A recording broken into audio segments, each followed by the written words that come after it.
महाराज ऐसा हुआ एक बार, जो सत्यव्रत है जिसका नाम त्रिशंकु है, सत्यव्रत अर्थात इसकी प्रतिज्ञा थी मैं जीवन में सच ही बोलूंगा, पर इसके जीवन में कुछ विकार आ गए। 3 अपराध हो गए, ब्राह्मण कन्या का हरण, गुरु का अपमान, पिता की अवज्ञा, और एक गौ के प्रति भी अपराध बन गया, गुरुदेव की गौ के प्रति। इसलिए इसके माथे पर 3 शंकु निकल आए, काले काले रंग के कील जैसे निकल आए। त्रयः शंकवः यस्य मस्तिष्के शिरसि वा स त्रिशंकु, 3 कील जैसी निकल आई, इसलिए इसका नाम त्रिशंकु हो गया।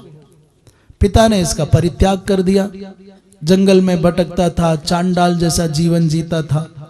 उन्हीं दिनों 12 वर्ष का बड़ा भारी अनावृष्टि जनक दुर्भिक्ष पड़ा। विश्वामित्र जी महाराज अपने परिवार को छोड़ करके तपस्या करने के अन्यत्र गए थे, और इस सत्यव्रत ने, त्रिशंकु ने विश्वामित्र जी महाराज के परिवार की रक्षा इसलिए की कि मेरा चांडालत्व निवृत्त हो जाए, दोष कट जाए। तो नित्य ये उस परिवार के भरण पोषण के लिए जो भी संभार मिल जाता, वन्य कुछ फलादिक मान लो अथवा दूसरे अर्थ मान लो, केवल इतना अर्थ लगाओ, इतना ही सुनो, क्या लाता था इधर मत जाओ। किसी भी प्रकार से उस अनावृष्टि के अवसर पर, संकट के अवसर पर प्राणों की रक्षा हो सके, इस परिवार के प्राणों की रक्षा हो जाए। तो आहार के रूप में कुछ भी वर्तमान काल में जिसको बहुत निंद्य माना जाता है, मृगादिक का मांस मान लो, तो मैंने केवल आहार भक्ष्यादि कुछ पदार्थ बांध जाता। विश्वामित्र जी महाराज जब लौट करके आए और परिवार के जनों ने कहा कि भगवान हमारे प्राणों की रक्षा तो सत्यव्रत के कारण हुई है, अन्यथा हम मर जाते। विश्वामित्र बड़े कृतज्ञ हुए और कहा राजन कुछ मांग लो। उन्होंने कहा भगवान मेरा चांडालत्व मिट जाए और मैं सशरीर स्वर्ग जाना चाहता हूं।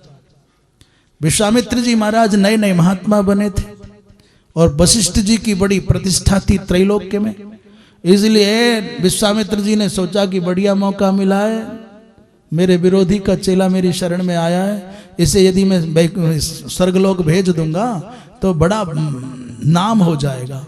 और उन्होंने यज्ञ किया, यद्यपि यज्ञ में अधिकृत नहीं थे वो, तदपि यज्ञ किया और संकल्प किया इस त्रिशंकु को स्वर्ग भेजने का।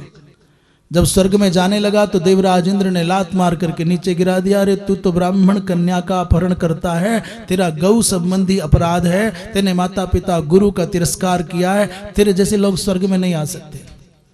विश्वामित्र जी की तपस्या के फोर्स से रॉकेट के जैसा उड़ता हुआ सीधा गया वहां, देखा ना रॉकेट उड़ता है नीचे से वहां, जैसे चंद्रयान गया चलते हुए, परंतु अंदर प्रवेश नहीं मिला, नीचे गिरने लगा। इसने चिल्ला करके कहा बचाओ गुरुदेव। विश्वामित्र कहते हैं ठहर जा ठहर जा, तिष्ठ तिष्ठेति होवाच। विश्वामित्र नीचे से रोक रहे हैं, नीचे नहीं आने दूंगा, और देवता अंदर स्वर्ग में प्रवेश नहीं करने दे रहे हैं, तो पतित है तुझे अंदर नहीं आने देंगे। लटक गया बेचारा बीच में। जो धर्म की मर्यादाओं का तिरस्कार करके स्वर्गाधिक लोकों की कामना करता है और कदाचित किसी अहंकारी अभिमानी तपस्वी और सिद्ध महात्मा के प्रभाव से वो पहुंचने की चाह भी रख ले, पहुंच नहीं सकता। इस त्रिशंकु ने विश्वामित्र जी के कारण धरती तो छोड़ दी, परंतु अनाचार के कारण स्वर्ग में न जा पाया। बदले में परिणाम क्या आया?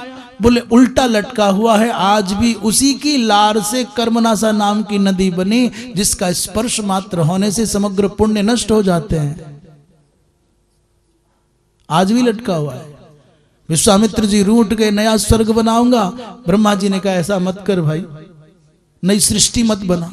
तो बोले मेरे चेला के लिए कुछ अच्छा करो। तो ब्रह्मा जी ने कहा ऐसा करते हैं, जहां ये त्रिशंकु लटका हुआ है वहीं पर स्वर्ग के जैसे सुख का वातावरण बना देते हैं। जहां तेरी धरती पर नहीं आएगा, तेरी नाक नहीं कटेगी, बात नहीं खराब हो।